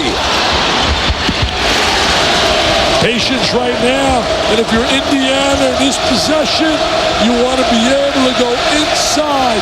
I would really call upon DJ White in a low block. McRoberts is defending White. There he is, going to take it up strong. Blocked by McRoberts, out of bounds to Indiana, 16 on the shot clock. I don't think that DJ White has his physical conditioning yet. He looks a little bit sluggish with the basketball. I think he's had foot problems throughout his career. Remember, Indiana's out of timeouts. They made a great effort, though, Kelvin Sampson's kids. They have not backed away from the challenge. Bassett 4 for 4 from three-point range tonight. Kicks it into White with 8 to shoot. Here comes the double team. Find the open man. Swing it. Bassett forced to put it up. Got rim, but then over the back goes Mike White. Little sloppy there. As soon as the double team came at White, you got to look opposite. Whenever the double team comes to the strong side, to the basketball side, you got to look opposite. And it'll be 2 free throws at the other end for DeMarcus Nelson, the fourth on White. Again, Duke has been to the line more and done a much better job shooting free throws tonight than Indiana. There's a difference in the game right there, Dan. Nelson entered the game tonight just a 56% shooter. He'll get 2. Wow. That's physically just tired.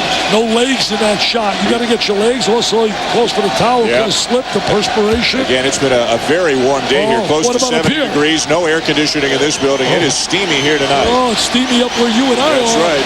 I'm calling our bosses. They're going to pay for our clothing. Got to send them to the cleaners. Came up empty.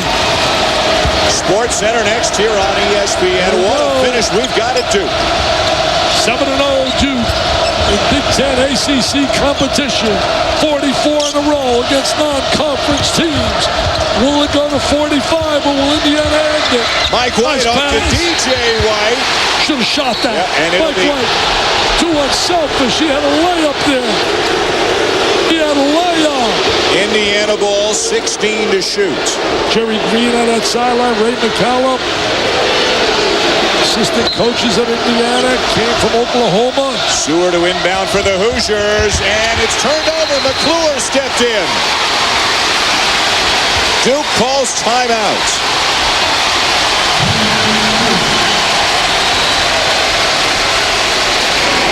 Listen to this place. Oh, listen to this place. Watch the steal on the inbounds. And defense steps right in. McClure, one of those blenders. One of those guys that's just what we call a role player. But understands how valuable he is by doing a lot of little things. Like right there, the little steal. Sports Center next here on ESPN. This is a game in which Indiana has never led. They were down as many as 15. They're back within 2, but Duke has the basketball. The shot clock has been turned off. Indiana's out of timeouts. I would let them take the clock down. If I'm going to foul, I'm going to go after Nelson. I'm going to go after Nelson. Who just missed a couple of free throws last time down. And he's got to be thinking about the two that he missed. So psychologically, that could be a dilemma for him. Remember, Greg Paulus has fouled out of the game. It's McClure, Shire, McRoberts, Nelson, and Henderson in the game right now for the Blue Devils, who have the second longest home non-conference win streak in America. 48 is number 1, Oklahoma, where Kelvin Sampson formerly did his work. He got his kids to respond here in the second half. The first half, it was ugly. I mean, to put it bluntly, the first half was ugly. Indiana scored only 21 points in the first half. McRoberts inbounds to Henderson, and they're going to foul him right away. They're going to put the freshman on the line. One at a time to come off that clock. The one area where you got to credit Indiana, they have not They have not allowed a lot of transition layups. They have done a great job getting back defensively, stopping the ball. Henderson goes to the line, Dick. 2 for 2 tonight. Came into the game at 50%. 9 for 18. 2 shots. Now 3 misses scouting. in a row. That's scouting too. That's scouting. The assistant coaches letting them know they have all those charts, all those numbers. They look at the percentages. 9 for 18. They said, "I'm going to go after this guy." He's been sitting on the sideline a lot. He looked good right there. That one. Still a 1-possession game. 30 seconds to go. You don't want to foul, but they're trying to take some time off the clock by using some full court pressure. Bassett's made 4 threes in this game, and look at Nelson extend on him. Defense extended to try and take away the look of the 3. Bassett's going to launch. Duke ball. Credit Duke with a terrific job defensively in coming out to the perimeter and knowing they were going to look 3, and they really played the 3 tough. That's coaching as well. That's a bunch of kids responding. Oh, Nelson lost it. Oh, he lost it. They're going to get a last shot. They're going to get a shot for 3. 5 seconds left. Oh, you got to shoot the 3. And Duke will survive and beat Indiana 54-51. That's a great word, partner. Survive. Survive. It was ugly, but it's a W. They got 8 zip now.